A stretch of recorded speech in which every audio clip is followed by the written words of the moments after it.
He has been asking for a rematch at the end of. He's been saying have maybe, but his mouth is not saying that. Maybe, and okay, so maybe they say they wanted a rematch at the end of the year, maybe December. Could we be confident about the Justin Gaethje rematch versus Ilia in December? No. You're not coming back at the end of the year? He's not fighting me next. He's not fighting me next. Why would he fight me next? Armin deserves it way more than him. And then a couple fights are gonna happen between now and then. I didn't knock him out. I didn't get lucky. I beat him up. He's gonna have to get a win before he fights for a championship. He might go back to 145. We don't know what Ilia's doing. Are you his manager? You work for Ilia? No, I'm not. Yeah, obviously. You think he should fight me next? Over everybody else, over Holloway, over Sarukian. I think there's a lot of people in the lightweight. I've never had the mindset he had. Yeah. I never thought myself unbeatable or infallible. I knew. I said it from day one. I'm going to get knocked out with the way I fight, with how crazy this sport is. Again, I don't want to say anything bad about this guy. He was a world champion, but he is in the hospital right now, and I'm not. So some people mentioned earlier a potential of an immediate rematch. Do you think there's grounds for that? Do you think anything warrants that, or do you think you move? With how I react to this fight, I just want it to be known how disrespectful he would have been if he beat me. If he put me to sleep, can you imagine how shitty he would have been? And I mean, it was and the persona and the world. The world would have been fucking shitty. Like they're doing to him right now. I was fighting for so much. Crazy. I was fighting for so much that night. Yeah. You know, I'm never gonna let people. After defeating Ilia Topuria, many expected Justin Gaethje to welcome an immediate rematch. Instead, he shocked the MMA world by closing the door on that possibility, rather than pursuing another high-profile payday. Gaethje made it clear that he was ready to step away, believing he had already proven everything he needed to prove. By ending the rivalry on his own terms, he took control of his legacy instead of following the usual path of immediate rematches. It was a decision that surprised fans, disrupted the lightweight division, and left many wondering why a fighter coming off such a dominant victory would choose to walk away rather than return for one more blockbuster showdown. Ilia, Justin, obviously this has gotten a bit personal here, okay? It feels like in every fight lead up, there is a chance that things get very personal and there is hatred. Gaethje, I'll start with you. Is there always going to have to be a personal feeling leading into a fight? Will it always get ugly leading into a fight? Do you guys need that mentally to be able to fight at your best? Or what is your thoughts on the lead up to a fight in the relationship with the other fighter? No, I think it definitely doesn't need to be personal. I mean, ultimately, we're going to try to hurt each other. And so I guess that is pretty personal. But that is the job that we do. I never said anything personal. But we're very vulnerable when it comes to fight week. We're very emotional.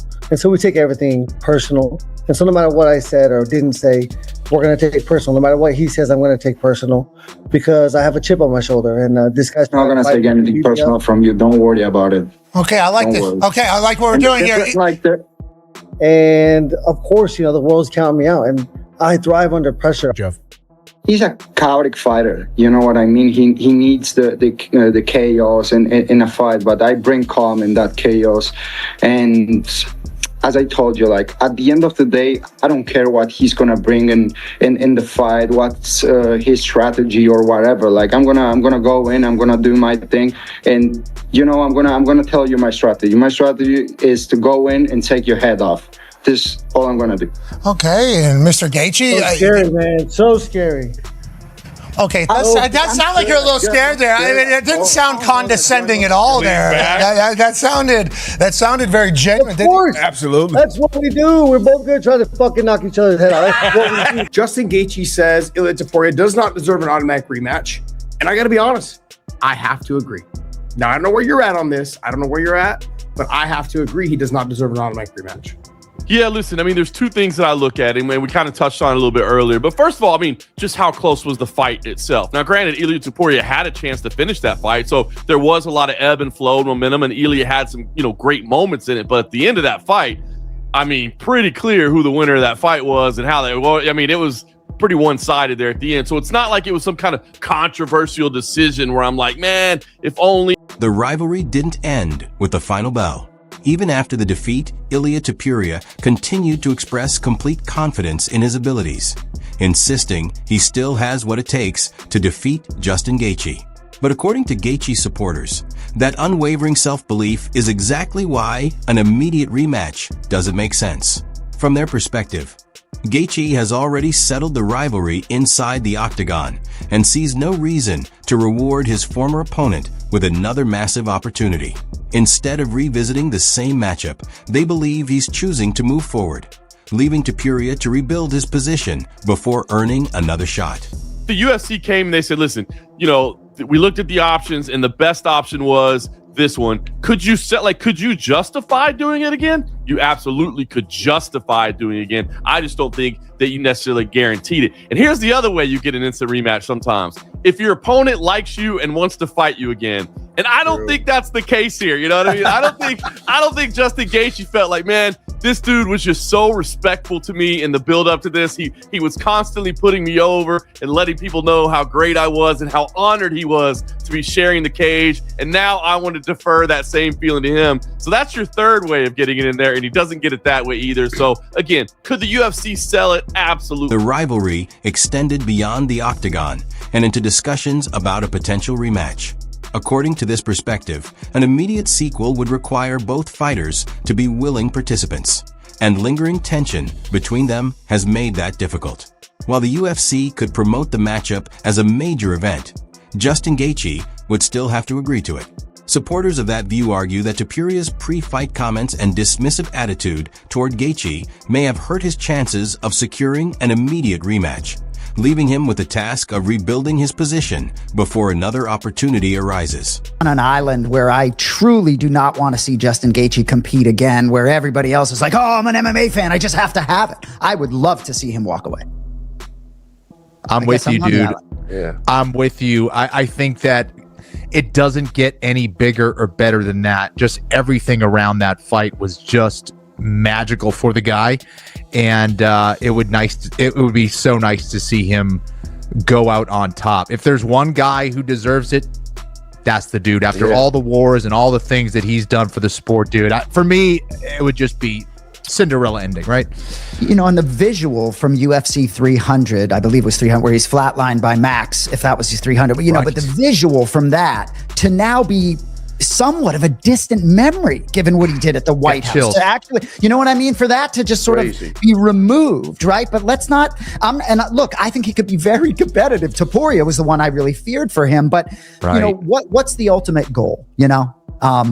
And I think it's undisputed. John Anik believes Justin Gaethje has nothing left to prove after winning the undisputed lightweight title, arguing that turning down an immediate rematch with Ilia Topuria would preserve the defining moment of his career and cement his championship victory as the lasting legacy of one of MMA's toughest fighters. Is the most decorated fighter in the UFC.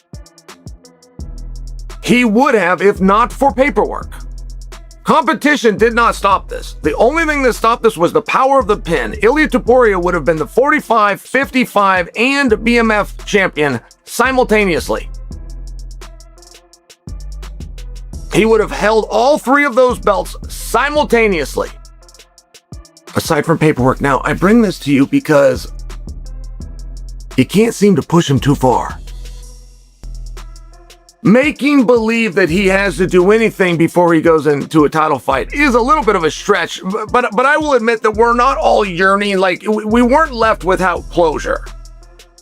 We got closure with Gaethje versus Ilia. We are satisfied with the result and the outcome, but I'm sharing for you. I don't believe that Ilia is going to go next. I don't think Justin wants that fight. I don't think Justin has to do that fight. I think Justin has done enough heavy lifting, and I think he made a clear enough of a stamp that if he comes back, him wanting to come back for something new, that sounds reasonable to me. John Anik also argued that, regardless of Ilia Topuria's impressive accomplishments, a decorated resume alone does not guarantee an immediate rematch. In his view, Justin Gaethje has already settled the rivalry inside the octagon after enduring a grueling battle, and delivering a definitive victory. Rather than revisiting the same matchup, Anik believes Gaethje has earned the right to pursue a fresh challenge, a new storyline, and another major opportunity instead of repeating a fight that many feel already produced a clear outcome. In fact, he even worded it different. He said, I don't feel inside that it's over. So, and another thing that we must credit Gaethje when it is time to look at his legacy, when he is done, when he is old, and when he is a has-been, one thing that we will look back fondly on is that he fights the right guy regardless of who that guy is. And this makes me very proud of it because this is a wrestler's mindset. I have that mindset. I recognize that mindset. Not very many guys at MMA have it. That is, I want to be champion. The end. I don't care who I have to fight to get there. I don't care how bad of a matchup it is. I don't care if the guy's beat me before. I don't care if he's beaten me 3 times before. Whoever I have to go through. And Gaethje really did prove that. If you guys remember, he told the UFC, give me my walking papers. Give me a title fighter, give me my walking papers. It wasn't kidding. It wasn't threatening to go somewhere else. It comes back to the other points that I made that he doesn't have. Chael Sonnen also viewed the situation from a different angle, arguing that Justin Gaethje has always been motivated by one goal above all else, competing for championship gold. Throughout his career, Gaethje has consistently chased the toughest challenges. And if he returns to the octagon, it will be because he believes there's another meaningful test waiting for him, not because of outside pressure. At the same time, Demetrius Johnson and Paddy Pimblett have both pointed to the mental challenge fighters face after suffering a brutal defeat, suggesting that recovering psychologically can be just as difficult as healing physically. Meanwhile, Arman Tsarukyan sees Gaethje as a stylistic puzzle rather than a personal rival, believing his wrestling could present problems for the champion. With several top contenders calling for opportunities and multiple blockbuster matchups still on the table, the lightweight title picture remains uncertain. Whether Gaethje chooses to face Tsarukyan, revisit old rivalries, or pursue an entirely different challenge, one thing is clear. The future of the division largely depends on the path the reigning champion decides to take.